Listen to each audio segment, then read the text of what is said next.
Oui, bonjour tout le monde. Bienvenue dans ce webinaire offert par le Fonds de recherche pour les agents de liaison, les agents de liaison universitaires. Alors, je me présente. Tout d'abord, je suis Mathieu Fortin, je suis le directeur des technologies de l'information et du bureau de projet pour le FRQ. J'ai la chance d'être accompagné par plusieurs collègues aujourd'hui. Peut-être je ferai rapidement un tour de table en commençant par toi, Mylène. Mylène Deschênes, donc directrice des affaires éthiques et juridiques. Bonjour. Elisabeth. Bonjour, Elisabeth Garin, directrice planification performance. Caroline. Bonjour, je suis analyste de processus. Je travaille avec Mathieu Fortin dans l'équipe de projet pour la mise en place du nouveau FRQNet. Merci. Et Raphaël. Bonjour, Raphaël Dupraladuc, je suis conseillère juridique dans l'équipe de Mylène Deschênes. Excellent. Donc, aujourd'hui, on a un beau contenu à vous proposer. Je partage l'écran dès maintenant. D'abord, j'aimerais souligner le fait que tout ce qui se présente aujourd'hui, tout ce qui se dit, incluant le PowerPoint, l'enregistrement, ça va être rendu disponible par la suite. L'enregistrement va être mis sur notre chaîne YouTube du Fonds de recherche au cours des prochains jours. Donc, aujourd'hui, l'objectif, c'est vraiment de, tout d'abord, faire le point sur l'avancement du projet FRQNet 2.0. C'est un projet d'envergure. Puis, pour bien situer les contenus que j'ai à présenter, il faut regarder l'avancement du projet. Ce qui vous intéresse probablement plus spécifiquement, c'est les fonctionnalités associées au rôle agent de liaison dans la nouvelle plateforme. On parle de la confirmation d'inscription pour les programmes de maîtrise et de doctorat. Donc, aujourd'hui, je ne vais pas parler de l'ancienne plateforme, parce que ça, je considère que c'est bien connu et vous l'utilisez depuis plusieurs années. On va se concentrer uniquement sur la nouvelle plateforme. Vous savez que nos annonces d'octroi sont prévues demain. Donc, à compter de demain, il y a des candidats boursiers qui vont recevoir des lettres. Heureusement pour une certaine partie, puis pour les autres, c'est meilleure chance peut-être l'an prochain dans un prochain concours. Mais ceux qui vont accepter une offre de bourse demain chez nous, on va mettre en place le processus, puis là, vous allez avoir une confirmation d'inscription à donner si cet étudiant est bien inscrit chez vous. Je veux profiter de l'occasion aussi pour présenter les prochaines étapes, parce que ce que je présente aujourd'hui, c'est seulement un des morceaux, un des blocs qui va vous toucher. On va y aller par petits pas. Donc, le projet FRQNet 2.0, dont le sous-titre, c'est « Mise à jour technologique du système de mission du FRQ », c'est ce qu'on appelle un projet qualifié en ressources informationnelles au gouvernement du Québec. Pourquoi je précise ça? Parce que c'est très important de bien respecter l'échéance, bien respecter les budgets dans un projet comme celui-là. Puis d'ailleurs, je vous ai mis le lien vers le tableau de bord du projet qui est disponible pour tout le monde ici, là. Vous pourrez consulter ça par la suite. Donc, la planification sur plusieurs années, le fait qu'on implante des modules de façon progressive, c'est comme ça que le projet a été pensé et approuvé par notre conseil d'administration, puis le gouvernement du Québec. Donc, ça, c'est le contexte du projet. J'aime toujours rappeler les besoins d'affaires. Pourquoi on met ça en place, ce projet? C'est vraiment pour améliorer l'efficacité opérationnelle. Donc, on avait besoin de moderniser l'infrastructure technologique, mais aussi d'arriver à automatiser des tâches pour être plus efficace. Donc, on avait des défis stratégiques, technologiques, opérationnels qui sont toujours les mêmes. C'est toujours important de conserver ça à l'idée lorsqu'on implante de nouveaux modules. Les facteurs clés de succès, j'en ai parlé à quelques reprises, notamment dans le contexte du colloque de l'ADARUC. Donc, je pense que c'est un projet qui implique tellement de parties prenantes que c'est important de bien communiquer, de bien gérer le changement parce qu'on veut un déploiement qui va avoir des effets positifs à long terme. Le projet a quand même une certaine portée. Donc, nous, on a ciblé 3 types de clientèle qui sont inclus dans le projet. Donc, d'abord, notre client final, ça, c'est notre étudiant, notre chercheur qui présente une demande chez nous, qui reçoit du financement. Ça, c'est le client final. Donc, les développements sont tout d'abord orientés vers cette personne-là. On a aussi notre clientèle intermédiaire. On inclut là-dedans les membres de comité d'évaluation, mais aussi le personnel des établissements de recherche. Ça, c'est vous. Donc, ça, c'est le deuxième type de clientèle qui a été inclus. Puis, notre clientèle interne, donc ça, c'est nos employés, faciliter le travail d'un point de vue opérationnel de notre côté. Éventuellement, peut-être qu'on fera d'autres projets pour inclure d'autres types de clientèle, mais dans ce contexte-ci, c'est les 3 types. Séquence de l'implantation, où on est rendu de façon globale, je dirais qu'on est peut-être autour de 30 d'avancement là, pour le mois de juin. Mai-juin, à ce stade-ci, ça avance très bien. On a franchi 2 jalons importants déjà. Donc, d'abord, l'implantation de l'authentification unique l'an dernier et l'intégration des programmes de bourse dans la nouvelle plateforme. N'oublions pas qu'en juillet 26, donc ça passe tellement vite, dans 2 mois, donc on va intégrer les programmes de bourse de carrière du secteur santé et les subventions individuelles de tous les secteurs dans la nouvelle plateforme. Dès qu'un programme inclut des co-chercheurs, que ce soit un regroupement stratégique, une équipe, l'intégration va se faire seulement l'année suivante, en juillet 27. Donc, ce qu'il faut retenir, c'est que on est vraiment dans cette année, en juillet 26, c'est la dernière fois, c'est la dernière année où on va ouvrir des concours encore dans l'ancienne plateforme.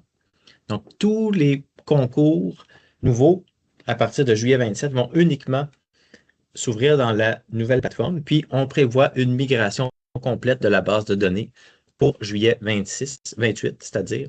Donc ça signifie pour vous que vous n'aurez plus de confirmation d'inscription à faire dans l'ancienne plateforme à partir de 2028. Donc on a une période de transition à traverser ensemble, puis je vais vous présenter ça concrètement aujourd'hui.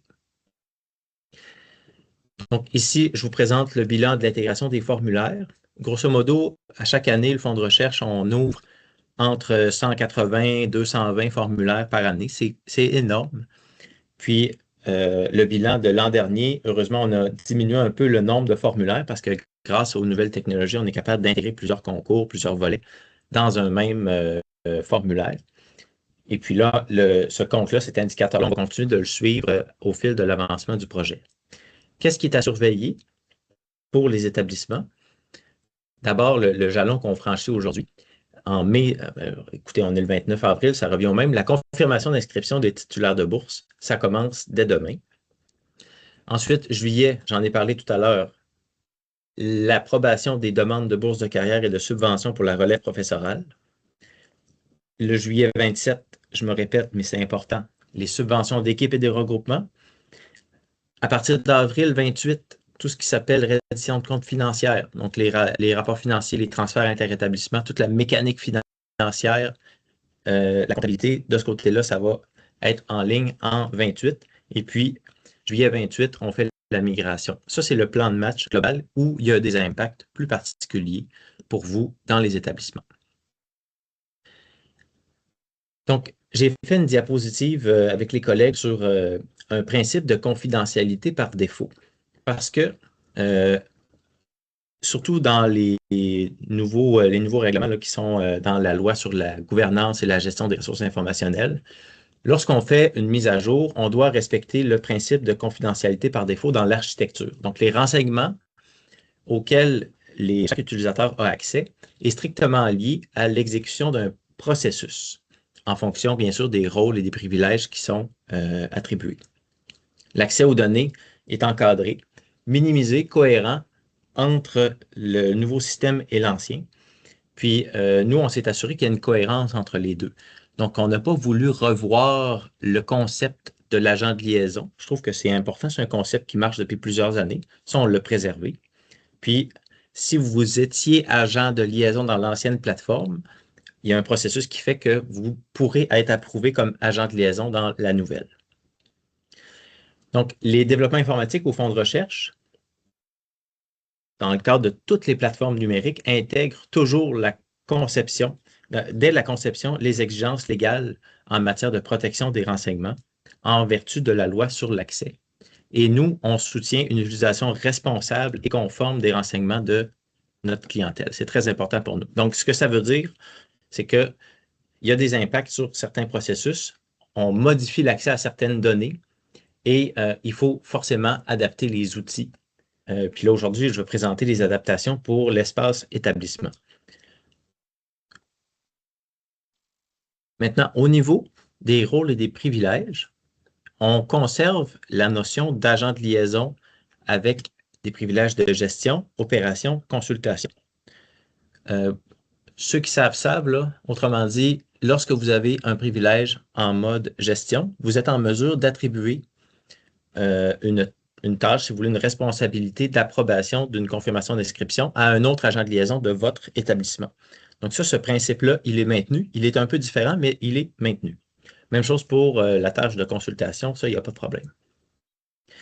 Ce qu'il faut savoir, ce qu'il faut retenir aujourd'hui, c'est que on fait un petit pas. C'est-à-dire que, oui, vous allez confirmer des inscriptions dans la nouvelle plateforme, mais la gestion des rôles et des privilèges doit continuer de se faire dans l'ancienne plateforme.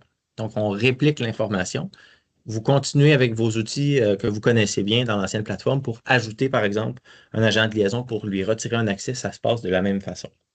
Donc, j'ai remis le lien vers la procédure directement dans ma présentation.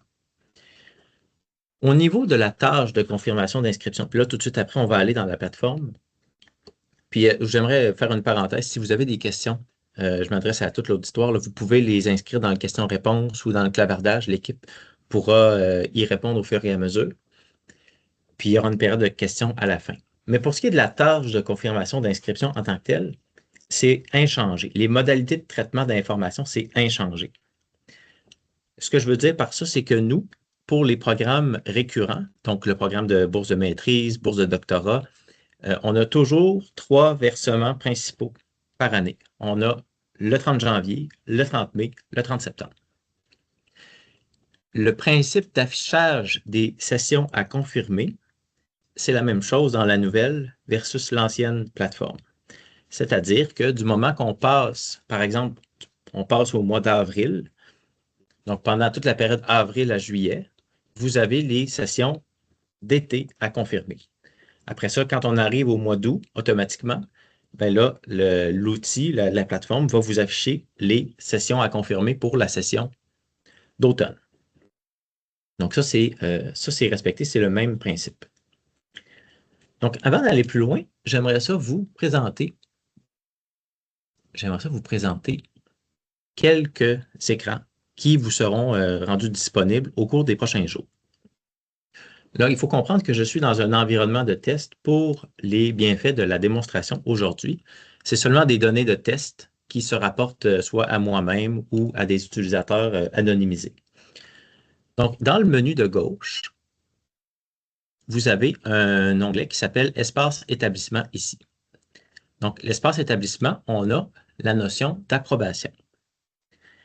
Il faut savoir que quand on est dans un établissement, on peut avoir différents types d'approbation en fonction des rôles. Aujourd'hui, on parle des confirmations d'inscription. Donc, le type d'approbation, c'est confirmation d'inscription. Mais quand on sera rendu au moment où il y aura des formulaires de demande ou de pré-demande ou un formulaire qui est à approuver, bien là, avec le rôle approprié, je vais avoir d'autres types d'approbation qui vont apparaître ici. On pourra y revenir dans une autre présentation. Concentrons-nous sur la confirmation d'inscription. Donc ici, la période. J'ai généré des données de test pour pouvoir faire la démonstration aujourd'hui. Donc, vous avez les sessions qui s'affichent en fonction des versements dans les dossiers. Comme je le disais tout à l'heure, dans l'environnement de production, il y a seulement la session dans laquelle on est où vous allez pouvoir avoir des sessions à confirmer. Donc ça, c'est un champ dynamique. Je sélectionne ça et j'ai aussi la possibilité de filtrer. Est-ce que je veux inclure les sessions qui sont seulement à confirmer ou je veux retourner dans mon historique? Donc ça, c'est quelque chose qu'on a ajouté. Si on dit on va conserver tout, on peut faire rechercher. Et puis, apparaît les dossiers ici, des dossiers de tests que j'ai préparés, qui sont à confirmer. On a la possibilité de faire une recherche avec le nom du titulaire de la bourse. Donc, vous pouvez mettre si vous connaissez son nom, son prénom, son adresse courriel, vous pouvez mettre ça là, ça va fonctionner. Puis, il nous manque aussi un petit développement qui va arriver très prochainement. Ici, il y a une fonction d'exportation en format Excel que vous pouvez utiliser pour, par exemple, croiser une liste avec le registraire de votre établissement comme vous le faites déjà aujourd'hui.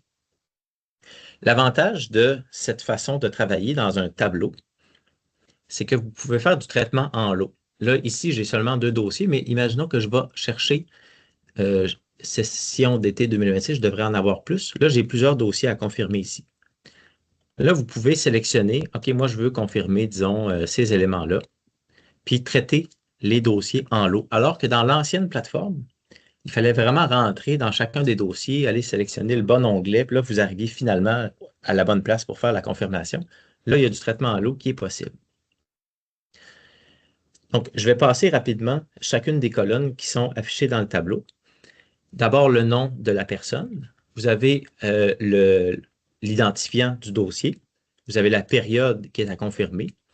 Le menu déroulant avec les valeurs qui n'ont pas été changées. C'est les mêmes valeurs qui existent dans l'ancienne plateforme. Donc, une inscription à temps plein, une inscription à temps partiel, sans inscription pour congé parental, etc. Vous avez toujours le champ qui s'appelle « Indiquer si un changement de programme d'études ou un cumul de bourses fédérales ». Ce champ-là est important parce que nous, de notre côté, quand on traite les versements, on peut poser une action. Par exemple, si vous indiquez ici « Ah, ben là, mon étudiant a fait un changement de programme d'études », ça peut déclencher des suivis qu'on fait directement avec le titulaire de la bourse. Et vous avez aussi le bouton « Document » ici. Le bouton « Document », c'est pour avoir un peu plus d'informations sur la personne elle-même. Donc, quand on clique ici, ça ouvre un PDF que j'affiche ici.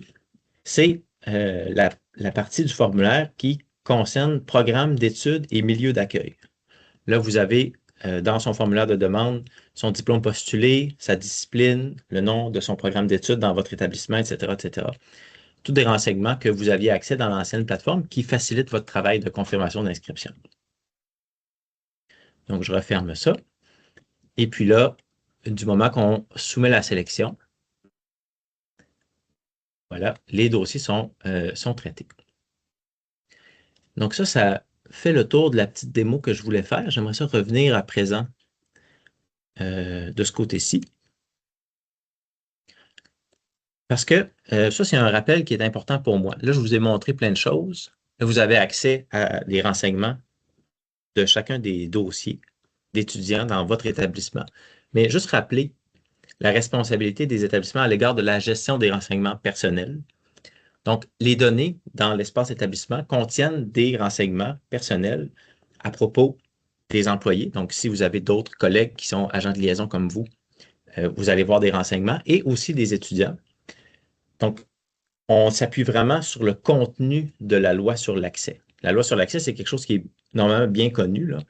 Donc, une clarification qu'on veut apporter, c'est que c'est vraiment la responsabilité des établissements de toutes les données qui sont là-dedans, dans le portail. Vous êtes responsable de la réalisation de certaines opérations qui permettent la gestion des octrois. Là, aujourd'hui, on a parlé de la confirmation d'inscription, mais le même concept s'applique aussi pour le volet finance, le volet approbation de demande de financement. Donc, lorsque les établissements souhaitent traiter ou diffuser des renseignements personnels, il s'agit d'une utilisation qui n'est pas prévue dans les usages autorisés des conditions d'utilisation de FRQNet pour les personnes qui utilisent l'espace établissement. Donc, vous signez un consentement quand vous entrez dans l'espace établissement ou dans le portail des établissements.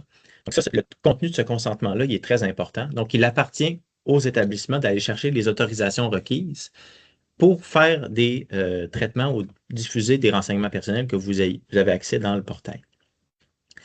Donc, il faut prévoir des consentements institutionnels appropriés si les usages sont à l'extérieur de ce qui est mis dans le consentement. Puis moi, j'aimerais ça terminer la présentation avant d'ouvrir peut-être à une période de discussion, juste pour vous dire que si vous avez des questions sur le projet FRQNet 2.0 en général, vous pouvez écrire à info-frqnet 2.0 frq.gouv.qc.ca. Ça, c'est l'équipe de projet chez nous qui reçoit la question. Puis je m'assure personnellement qu'un suivi est fait de chacune des questions. Il y a le centre d'assistance informatique qui est toujours disponible aussi.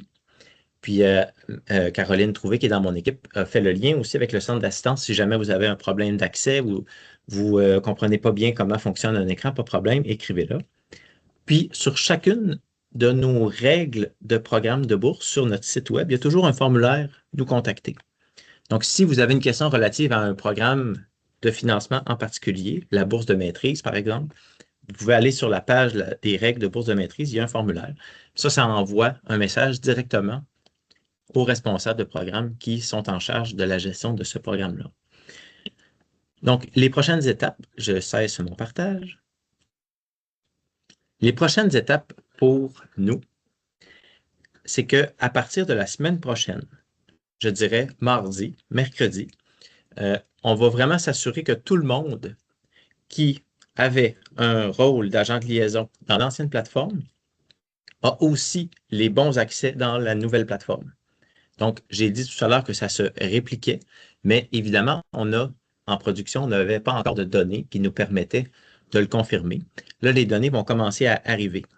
Il faut savoir, peut-être que je ne l'ai pas suffisamment appuyé tout à l'heure, que pour qu'une confirmation d'inscription apparaisse dans la plateforme, il faut obligatoirement qu'on ait un versement de bourse dans la période. Donc, les confirmations d'inscription, elles sont basées sur le calendrier de versement. Donc, si mon étudiant, il y a un versement prévu le 30 mai, il y a une confirmation d'inscription requise pour la session d'été. À ce moment-là, ça apparaît de votre côté. Là, les calendriers de versement, ils vont juste se créer après que l'acceptation de la bourse va être faite. C'est pourquoi c'est seulement la semaine prochaine que ça pourra démarrer tranquillement. Puis, sur une note plus personnelle, j'ai eu la chance de travailler dans l'ancien projet FRQNet. Donc, on est dans les années 2016-2017, une époque fantastique, une époque formidable. Puis, je suis conscient des leçons qu'il fallait tirer de cette implantation. Puis moi, je m'engage à continuer à travailler plus étroitement avec vous dans les universités pour m'assurer que ça se passe d'une meilleure façon. Je veux vraiment vous accompagner. Donc, si jamais, au cours des prochains jours, vous avez besoin qu'on se fasse un appel, qu'on fasse une rencontre, il n'y a pas de problème, vous m'écrivez, puis on trouvera des solutions ensemble. L'objectif, bien entendu, c'est qu'on travaille tous pour notre client final. On travaille pour le boursier, pour la boursière. On veut qu'il fasse son programme d'études comme il faut. Donc, vous êtes nos partenaires là-dedans, puis ça, je l'apprécie beaucoup. Je suis allé vite, peut-être, ça fait seulement 22 minutes, mais j'ai fait le tour des contenus que je voulais présenter. Si vous avez des questions, vous pouvez utiliser la fonction « Lever la main » dans Teams, puis moi, je vais aller activer votre caméra et votre micro, tout simplement.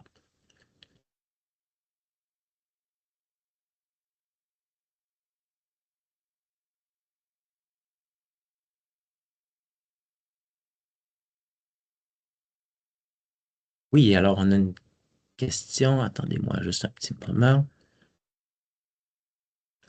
Alors, vous pouvez activer, je pense, dès maintenant votre micro et votre caméra. Est-ce que ça fonctionne? Oui. Excuse-moi, je suis dans le noirceur, là. Bonjour tout le monde. Merci pour ça. Puis, Mathieu, merci beaucoup. Vous êtes toujours là pour nous. On apprécie beaucoup. Je pense que je parle pour tout le monde. J'ai toujours beaucoup de questions et vous êtes toujours là. J'ai 3 petites questions. Pour le PB triple E, c'est toujours dans la nouvelle la nouvelle plateforme qu'on va déposer nos candidats? Oui. Comme d'habitude, OK. La liste des candidats, je sais que l'automne passé, il n'était pas disponible. Est-ce que ça serait disponible cet automne? Donc, la liste des personnes candidates pour nos concours dans FRQNet 2.0 n'est pas disponible. Donc, nous, on donne seulement accès aux dossiers qui sont à confirmer pour la confirmation d'inscription après que l'octroi a été donné. Puis ça, c'est pour toujours? Oui, c'est l'orientation qui a été prise dans le projet. C'est dommage parce que ça nous aidait beaucoup la première fois qu'on a eu accès à cette liste parce que on a tellement beaucoup des candidats. Puis si on sache c'est qui, quand on reçoit des résultats, c'est tellement beaucoup plus facile de matcher puis savoir nos taux de succès et tout ça, au lieu d'avoir besoin de courir après, chercher un courriel, chercher quelqu'un on n'a pas de courriel, on n'a pas de numéro d'institution. Donc, c'est un travail énorme pour les grandes institutions. Donc, ils ne veulent avoir aucune chance d'avoir cette liste encore. D'un point de vue détaillé, la liste nominale n'est pas disponible dans la nouvelle plateforme, c'est ce que je peux dire aujourd'hui. C'est vraiment dommage. Je suis vraiment déçue. La liste des confirmations, est-ce qu'on peut commencer? Parce que je ne sais pas s'il y a d'autres mondes ici, mais nous, on a attendu jusque maintenant pour commencer nos confirmations. Est-ce que le liste est disponible maintenant dans l'ancienne? Est-ce qu'on peut commencer dans l'ancienne? Oui, dans l'ancienne plateforme, pour les concours des années précédentes, c'est déjà disponible. Vous pouvez y aller dès maintenant, il n'y a pas de problème. Puis, je pense qu'avec les collègues, en prévision du versement du 30 mai, vous avez jusqu'au 23 ou 24 mai pour finir les confirmations d'inscription, tant dans l'ancienne que dans la nouvelle plateforme. OK. On a reçu plus tôt, on aurait pu commencer plus tôt. On a beaucoup à faire, donc c'est dommage. Mais en tout cas, merci. Puis si jamais il y a une possibilité plus loin d'avoir accès à une liste des candidats avant que les résultats sortent,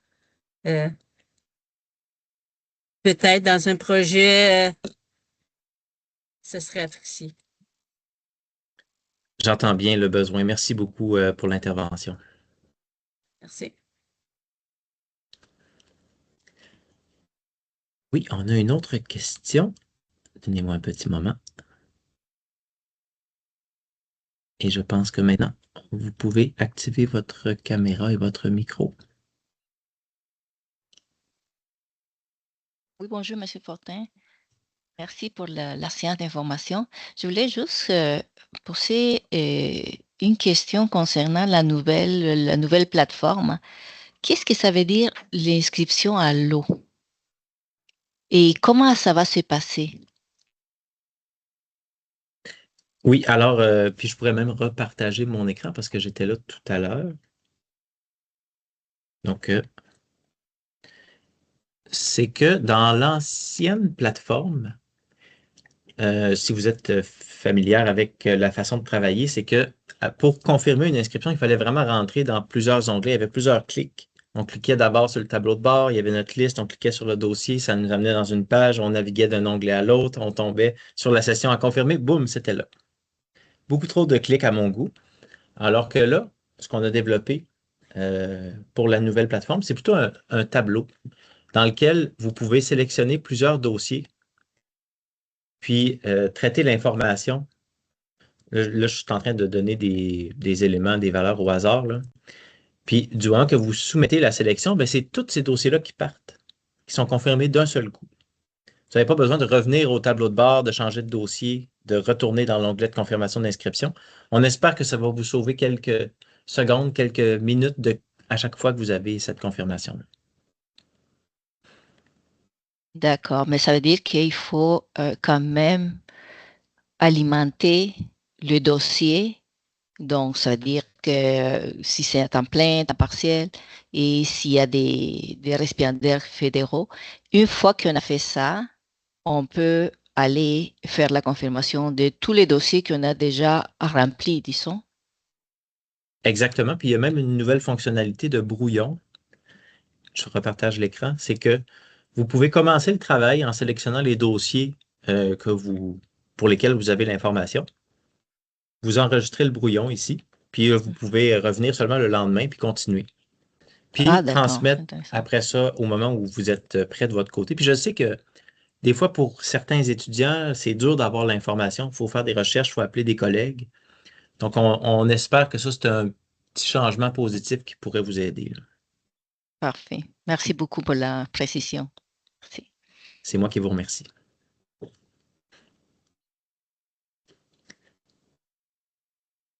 Avons-nous d'autres questions? N'hésitez pas, c'est le moment pour interagir avec nous. Vous avez des questions, des commentaires? Oui, alors, je pense que maintenant, vous pouvez y aller. Oui, bonjour. Le bouton qu'on vient de voir, soumettre, je me souviens plus, soumettre, c'était bleu. Quand est-ce qu'on clique là-dessus? Soumettre la sélection. Oui, alors ça, c'est quand vous êtes certaine que tous les dossiers que vous avez traités sont prêts à nous envoyer chez nous au fond de recherche. Donc, vous soumettez la sélection, donc vous soumettez les dossiers à confirmer, puis à ce moment-là, c'est la colonne terminée qui va s'activer. Donc, le bouton va devenir grisé. puis il va disparaître de votre... lorsque vous allez revenir, puis vous allez faire votre recherche ici, le dossier ne va pas apparaître. Il va être traité comme terminé. Vous pourrez toujours y accéder une autre fois là, en utilisant le filtre qui est ici, mais ça enlève la sélection finalement des dossiers à confirmer. Mais mettons que j'en fais juste un à la fois, là. Fait que là, je clique dans la petite case du titulaire, puis là, j'ai fini, puis que je veux le soumettre. Il faut que j'aille faire soumettre la sélection, même pour un. C'est comme vous voulez. Vous pouvez le faire pour un ou pour plusieurs. Comme là, je vais faire un exemple. Je vais dire juste ce dossier-là, titulaire test, je soumets la confirmation. Puis là, les autres dossiers sont toujours disponibles pour continuer le travail. OK. Mais si je ne clique pas sur soumettre la sélection, ça ne s'en va pas vers vous. C'est OK. ça. Puis à partir de quand, comme là, mettons que demain, on commence à faire nos confirmations, on clique encore dans Ancien portail, mais à partir de quand qu'on ne faudra plus cliquer sur Ancien portail? C'est ça. Ça, c'est un point important. C'est que là, on est dans une période transitoire où il y aura des confirmations d'inscription à donner dans l'ancienne plateforme, mais aussi des confirmations d'inscription à donner dans la nouvelle. Donc, il faut continuer d'aller dans l'ancienne et aussi aller dans les deux finalement. C'est certain qu'aujourd'hui, les dossiers d'été 2026 à confirmer, c'est dans l'ancienne plateforme uniquement, vous en avez. Aujourd'hui, le 29 avril, c'est juste des concours des années précédentes. Ça, c'est déjà disponible. Donc, peut-être que, puis tout à l'heure, il y a eu un commentaire, puis je trouve ça important. Peut-être que je pourrais vous envoyer un rappel à chaque début de session, à chaque début de séquence pour dire, ben là, à partir de maintenant, les sessions à confirmer sont disponibles dans les deux plateformes. Allez-y. Ça, j'avais l'habitude de faire ça il y a quelques années. On avait mis ça de côté, mais ça, c'est quelque chose que je pourrais remettre en place le temps du projet. Ça peut faire une petite différence positive. Puis, la coexistence des deux plateformes va se continuer jusqu'à l'été 2028. Donc, on a 2 ans à faire des confirmations d'inscription dans les deux plateformes. Mais les résultats qui vont sortir là, le 30 avril, demain, ça, c'est des nouveaux boursiers, mais ils vont quand même être dans l'ancien portail? Les nouveaux boursiers seront uniquement dans la nouvelle. Ah, OK. Donc, à partir du 1er mai, mettons, il faut que j'aille dans le nouveau portail pour confirmer ceux qui vont commencer leur bourse le 1er mai 2026. Exactement. OK.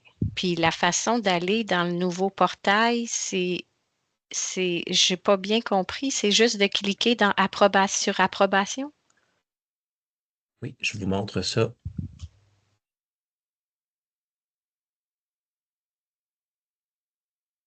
Donc, ici, on a la page d'accueil de la plateforme. Vous commencez par vous connecter.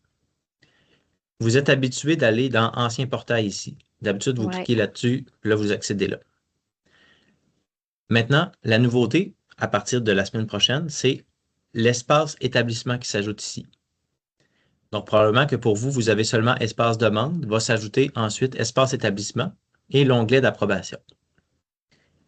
Puis dans les approbations disponibles, comme agent de liaison, vous avez les confirmations d'inscription. OK. J'ai pas bien compris la différence entre espace demande et espace établissement. Alors, l'espace demande, c'est l'espace pour soumettre une demande de financement. Ah, OK. Ça n'a pas rapport à la confirmation d'inscription. Exactement. Puis ça, c'est un onglet de base que toute personne qui a un compte dans la plateforme a accès parce que ça, c'est une demande qu'on avait reçue il y a plusieurs années. Bien entendu, j'ai des agents de liaison puis des membres des bureaux de la recherche qui veulent se mettre dans la peau des étudiants puis des chercheurs puis ils veulent voir le formulaire de demande, aller explorer ça. Donc, l'espace demande, c'est important pour nous qu'il soit accessible pour bien accompagner la clientèle. Mais pour la tâche de confirmation d'inscription, c'est uniquement dans espace établissement que ça va se passer. OK, merci. C'est moi qui vous remercie. On a aussi M. Morin qui a levé la main. Allez-y. Ah, votre micro, s'il vous plaît. Allô Mathieu, c'est le fun de voir un visage aux personnes à qui on échange par courriel. est-ce que ça va toujours passer une liste complète de personnes comme dans l'ancien portail? On va faire les confirmations. Puis ça, c'est ma première question. Puis ce que j'ai remarqué quand on fait les confirmations sur l'ancien portail, au fur et à mesure qu'on fait les confirmations, la liste les personnes qui sont confirmées disparaissent de la liste. Est-ce qu'on va pouvoir avoir une liste accessible en tout temps de qui qu'on confirme sans qu'il y ait personne qui disparaisse? Pour mon travail, j'en ai besoin pour faire des validations parce qu'on ne peut pas avoir certaines bourses si on est récipiendaire du FRQ. Puis moi, j'ai besoin de listes aussi pour faire des tableaux croisés puis des comparaisons de listes avec les codes permanents. Donc, c'est super important pour moi d'avoir ces listes-là. Oui, merci. Voilà. C'est deux bonnes questions. Puis j'aimerais y répondre en disant que moi, je suis conscient que vous avez besoin d'avoir accès aux confirmations déjà données. C'est pourquoi, même si on dit, je vais revenir avec mon exemple, là, ici, donc, j'ai une confirmation qui a été terminée, j'en ai une qui est à faire. Vous avez la possibilité de filtrer oui ou non. Puis, ce qui est intéressant, c'est le bouton que j'aurais voulu peut-être vous le présenter aujourd'hui, mais il y a un bouton d'exportation en format Excel qui va apparaître ici dans le coin droit. Comme ça, je sais que de votre côté, vous devez faire un lien avec d'autres équipes au registraire, donc ça devrait vous aider. Parfait. Puis, quand tu parles de confirmation en lot, puis là, je t'exprime ma pensée, puis comme si on est en 2060, là. On peut pas exporter une liste avec toutes les validations déjà faites sur la liste, puis ça valide automatiquement sur la plateforme, ou on pourra le faire éventuellement, ou il faut quand même individuellement les sélectionner? Si j'avais, je pense à une collègue chez nous, probablement qu'on fait de la télépathie, parce que ça, c'est un développement qu'on souhaite faire. C'est un développement qui est prévu de développer des API pour permettre d'échanger directement de l'information avec des établissements pour la confirmation d'inscription, mais aussi pour les rapports financiers. Il y a des choses qui s'en viennent de ce côté-là. Aujourd'hui, c'est pas en place, mais l'objectif, ça serait ça. Donc, si on travaillait sur un service web où on avait une conformité de données, que vous placez vos sessions inscrites dans un format XML, nous, on vient les consommer pour les entités comparables. Votre tâche de confirmation d'inscription, elle devient beaucoup plus simple. Je fais le parallèle parce que c'est ça qui est fait avec l'aide financière aux études. Fait que c'est pour ça que je demande si c'est possible de le faire. Mais je comprends qu'on est encore en transition. Il y a une volonté, mais c'est comme un hybride un petit peu de l'ancien et du nouveau qu'on va devoir faire dans les prochaines années. Je vais être bien transparent avec vous, là. Dans la prochaine année, on réplique beaucoup les processus qui existaient dans l'ancien. Puis c'est seulement la base pour nous permettre d'aller plus loin. Donc, c'est comme quand on construit, on va faire une métaphore de rénovation, là. Faut vraiment solidifier la base pour nous permettre d'aller plus loin. Puis le projet, c'est à ça qui sert. C'est que dans l'ancienne plateforme, j'avais plus la possibilité de faire le développement. La nouvelle me le permet maintenant. Donc, est-ce que je peux me permettre, vous êtes de quel établissement, M. Moret? Moi, je suis à l'UQAM. Donc, est-ce que je peux noter que l'UQAM est partante pour discuter d'une API éventuellement? Oui. Merci beaucoup. Merci. Merci beaucoup pour les interventions. Alors, on a Anaïs. Je pense que votre micro et votre caméra, vous pouvez l'activer. Bonjour. Trois petites questions toutes bêtes. La première, peut-être je n'ai pas remarqué. Je ne vois pas d'espace pour indiquer les numéros internes d'établissement des étudiants, ce qui nous aide quand on fait les confirmations, parce que il y a des gens il y a 10 personnes sous le même nom. Est-ce que ça va encore exister ou c'est moi qui n'ai pas remarqué l'option? Où est-ce qu'on doit le rentrer? Donc, effectivement, ça, c'est quelque chose qui existait dans l'ancien, qui n'est pas disponible encore dans le nouveau. C'est quelque chose qui est prévu. Aujourd'hui, ça ne l'est pas. Moi, j'aimerais ça vous recommander une chose néanmoins.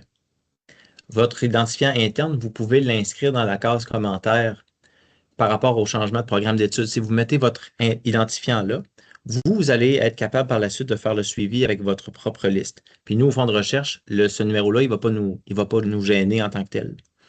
Mais oui, c'est quelque chose qui est prévu. Ça n'existe pas aujourd'hui. Il faut peut-être attendre à cet automne avant que ça soit disponible. Puis, est-ce que la plateforme, elle a été optimisée pour éviter les doublons, les choses comme ça? Parce que moi, ça m'arrive de confirmer des gens, puis les gens reviennent, il faut les confirmer 10 fois à l'été. Je sais pas si c'est un bug ou s'il y a une raison vraiment derrière, mais Alors ça, c'est un bon point parce que une confirmation d'inscription est basée sur un versement. Donc, si dans le dossier de la personne, il y a plusieurs versements, dans l'ancienne plateforme, ça faisait quoi? Ça faisait plusieurs confirmations d'inscription. Donc ça, la nouvelle plateforme nous permet d'éviter ça parce qu'on regarde un versement existant, un ou plus de versements existants dans la période. Pour vous éviter de confirmer en double puis en triple, puis là, finalement, si vous avez fait une réponse différente sur 2 versements, bien là, ça peut créer de la confusion. Ça, c'était quelque chose qui était dur à réparer dans l'ancienne plateforme. puis dernière petite question toute bête. Est-ce que l'adresse courriel centre.assistance, c'est là qu'on peut écrire quand on fait des erreurs, mettons qu'on a confirmé des gens à tort, etc. Oui, Oui, puis nous, après ça, on redirige vers la bonne personne au sein du fonds de recherche. ok, merci. C'est moi qui vous remercie. Et puis, il y a une autre question. Allez-y. Oui, merci. À partir de demain, ou le premier, est-ce qu'on peut uniquement s'en servir de nouvelles plateformes pour des anciennes ou est-ce qu'il faut vraiment s'en servir les deux? Donc, c'est très important de vérifier dans les 2 plateformes. Donc, l'ancienne plateforme va inclure uniquement les concours, puis dans le fond, les dossiers associés aux années précédentes. Mhm. Donc, les engagements. Puis, la nouvelle plateforme va seulement inclure les nouvelles bourses. Donc, peut-être une recommandation facile là, pour vous, ce serait d'aller, vous savez, sur notre site web, dans la section résultats de concours, vous avez un moteur de recherche qui vous permet de voir la liste de toutes les personnes qui reçoivent une offre de financement. Donc, il y a seulement ces étudiants-là de votre établissement qui pourraient avoir des versements à confirmer dans la nouvelle plateforme. Donc, moi, je ne m'attends pas à ce que la tâche de confirmation elle soit très lourde dans la nouvelle plateforme parce que la majorité de vos dossiers sont encore dans l'ancienne. Mhm. OK. Non, c'est pour ça que je voulais vraiment confirmer. Est-ce qu'on peut juste laisser l'ancienne puis aller let's go avec la nouvelle? Mais non, il faut quand même. Dommage, mais c'est correct, ça s'en vient. C'est une période transitoire. Moi aussi, j'aurais souhaité peut-être que ça aille un peu plus rapidement, mais on a un calendrier qui est à respecter. Puis, c'est une période de transition de 2 ans qui va avoir lieu. OK. Puis, dernière petite question, en parlant le numéro d'identifié d'institution, si on le met dans la petite case de commentaires, quand on... Oh my God, comment on dit ça? Quand on fait l'exportation des données, ça va nous donner cette colonne de commentaires avec Oui. le numéro? Yes, OK. C'est important pour nous. Super. Donc, toute l'information qui est dans l'écran de confirmation d'inscription va être inclue dans le fichier à exporter. Merci. Merci beaucoup. Merci. On a une autre question. Donc, Carolina, vous pouvez y aller. Oui, je voulais juste être sûre que je comprends bien. J'ai à confirmer des personnes pour l'été 2026 dans l'ancienne plateforme. Je vois déjà le numéro des demandes. Mais pour la nouvelle, est-ce que ça se peut que sur la nouvelle plateforme, il y ait d'autres personnes qui ne sont pas dans l'ancienne? C'est ça que j'ai compris ou non? Ah oui? OK. Parce Donc, que ça ouais. fonctionne par concours, c'est-à-dire que les personnes qui ont postulé pour une bourse à l'automne dernier, ben, ces personnes-là, on les a évaluées pendant tout l'hiver. Puis là, demain, on fait les annonces d'octroi. Donc, cette cohorte-là se trouve dans la nouvelle plateforme. Donc, c'est des gens différents de l'ancienne plateforme. Parfait. OK. Maintenant, c'est clair. Merci. C'est moi qui vous remercie. il y a une autre question. Je dois activer le micro et la caméra. Je pense que vous pouvez y aller. Oui, parfait, merci. Juste pour être sûr, dans l'espace demande, dans la section préparer une nouvelle demande, est-ce qu'on aura accès à tout type de demande, même par exemple les PB 3E, tout type confondu? Parce qu'actuellement, ils ne sont pas là, mais est-ce que ce sera envisageable ou... Normalement, si la date limite du concours n'est pas atteinte, donc vous comprenez le concept de la date limite du concours, c'est-à-dire que la clientèle peut remplir des demandes jusqu'à un moment X. Donc, si cette date-là n'est pas atteinte, vous pouvez accéder au formulaire sans problème, au même titre que toute la clientèle. Parfait, un Pour formulaire tous les vierge, oui. programmes. Parfait, parfait, merci. Merci beaucoup. Magali, allez-y encore. Quand vous parlez de numéro d'identifiant, je ne comprends pas c'est quoi ce numéro-là. Alors, dans l'ancienne plateforme, c'est un développement qu'on avait fait, c'est qu'en plus d'avoir l'identifiant de référence du fonds de recherche, les agents de liaison avaient demandé un identifiant interne. Ça, c'est un numéro que vous avez, par exemple, dans votre système au registraire, que vous pouvez saisir là-dedans pour faciliter le suivi de ce dossier-là en particulier. Donc ça, c'est un champ éditable qui n'est pas disponible aujourd'hui, mais qui le sera au cours, en tout cas d'ici la session d'automne, il n'y a pas de problème, là. Mais que ce que je propose aujourd'hui comme mesure temporaire, vous pouvez utiliser le champ texte sur chacun des dossiers. Vous pouvez mettre votre identifiant là juste temporairement, puis le temps que ça soit disponible.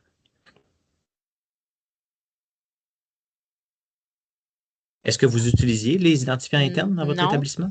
Non. C'est où qu'on aurait, je comprends pas, tu sais, avant on cliquait sur confirmation d'inscription, puis on faisait juste mettre le statut, des informations, puis on confirmait. Je vois pas d'endroit où mettre un identifiant. Peut-être je me tournerai vers ma collègue Caroline. Est-ce que, Caroline, tu pourrais partager dans la conversation le permalien vers le guide d'utilisation du portail des établissements de l'ancienne plateforme? Parce qu'il y a une capture d'écran, si je me rappelle bien, qui montre où se trouve ce champ-là. Sans aucun problème, je vais mettre ça dans la discussion dans les prochaines minutes. Merci beaucoup. OK. Puis avant, il y avait rapport statistique où on pouvait cliquer, puis là, on voyait, il y avait des fichiers boursiers payés. Ça, est-ce que ça va exister encore? Non, c'est ça. Dans le fond, comme on disait tout à l'heure, les listes nominales qui sont accessibles dans la nouvelle plateforme, c'est uniquement les listes qui se rapportent aux confirmations d'inscription.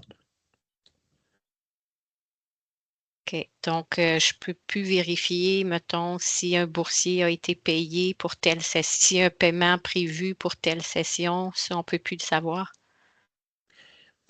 Mais c'est que, au fond, ça va revenir au même parce que, comme je disais tout à l'heure, si vous avez une session à confirmer, c'est qu'il existe un versement dans la session pour cette personne-là.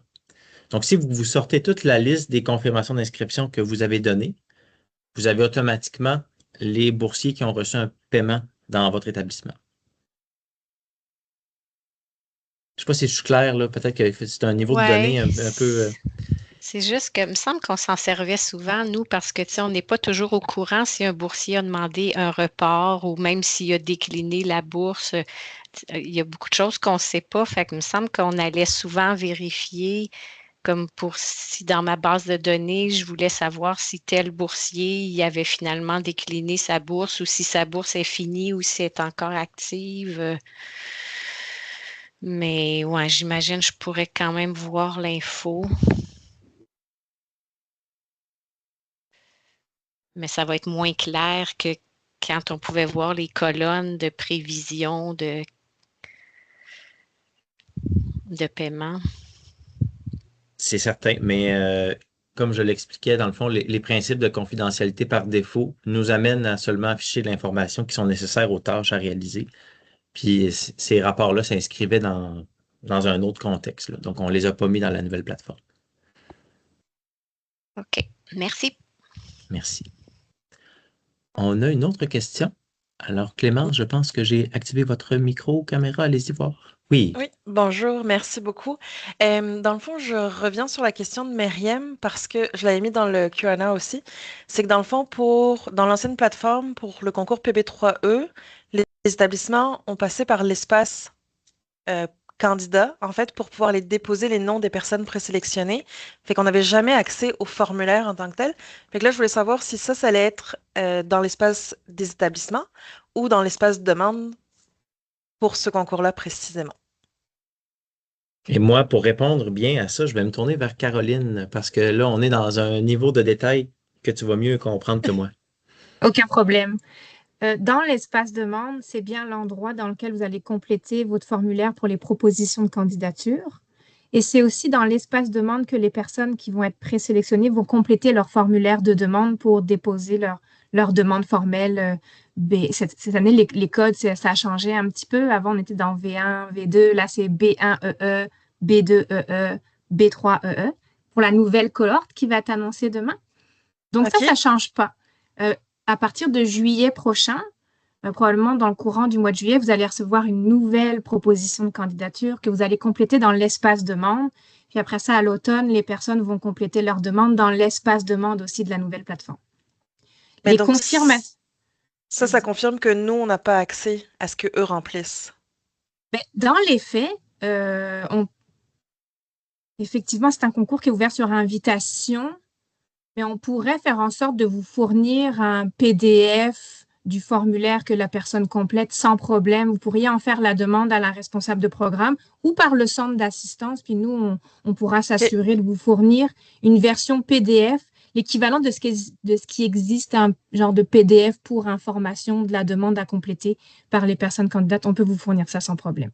Super, ce serait vraiment utile parce que ça nous aiderait beaucoup à pouvoir les orienter avant de les présélectionner, en fait. Merci beaucoup. Merci à vous deux. Merci.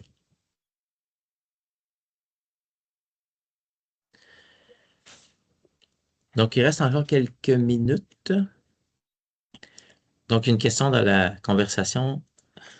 Donc, si je comprends bien, nous n'avons plus des rapports statistiques du tout. Donc, en l'état actuel des choses, moi, aujourd'hui, je vous présente les tâches de confirmation d'inscription.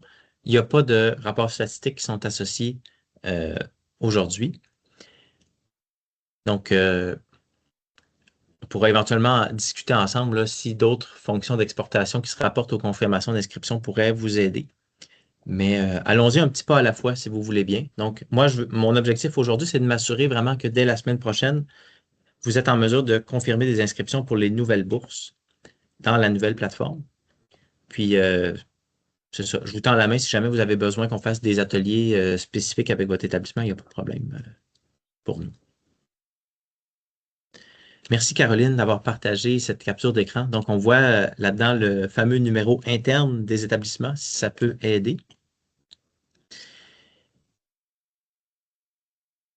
Donc, je laisserai encore peut-être une minute ou deux. Si vous avez des questions, c'est le moment. Vous pouvez lever la main. Oui, Jean-Michel, allez-y. J'ai une petite question technique. Là, j'envoie ma question. Est-ce que il y a une section qui sera possible peut-être de mettre à jour certaines informations sur le profil de la personne étudiante, notamment le code de l'établissement, parce que c'est très inégal les informations qu'on les a dans les listes. On a un code d'établissement, on a un code du ministère.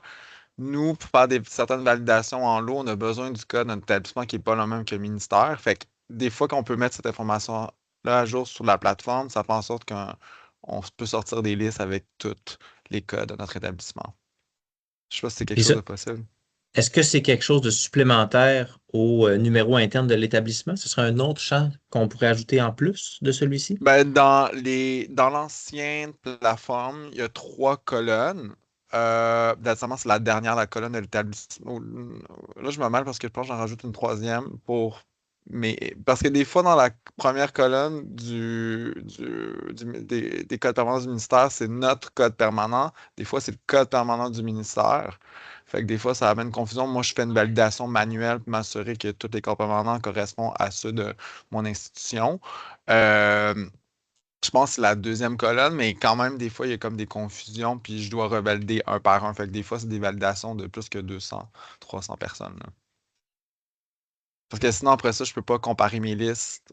Puis c'est bénéfique pour vous parce que vous parlez des organismes subventionnaires, ben moi, je compare avec les codes permanents de ceux qui reçoivent des bourses fédérales. Fait que ça permet de mettre à jour facilement l'information, là. Mais si j'ai pas les bons codes permanents, ben c'est pas possible. C'est un très bon point. Je le prends en note, puis l'équipe aussi, là, on verra qu'est-ce qu'on peut faire pour ajouter un autre champ texte, il n'y a pas de problème. Merci. Merci beaucoup.